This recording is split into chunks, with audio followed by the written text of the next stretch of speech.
Hey, what's up? This is Ricardo at Parts People, and in this video, we'll outline the steps for completing a part replacement on your Dell PC. Visit our website and use this coupon for a 5% off discount.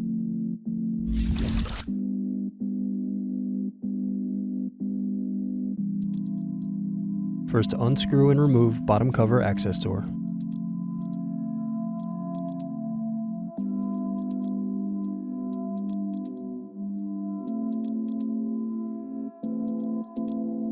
Then unscrew battery.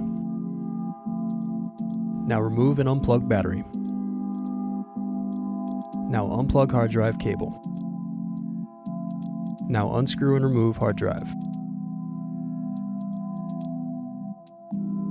Next, unscrew and remove caddy.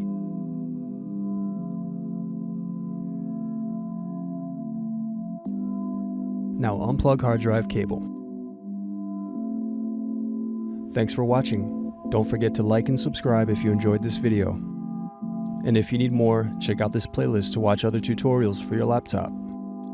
You can also click here to find parts for your laptop at partspeople.com.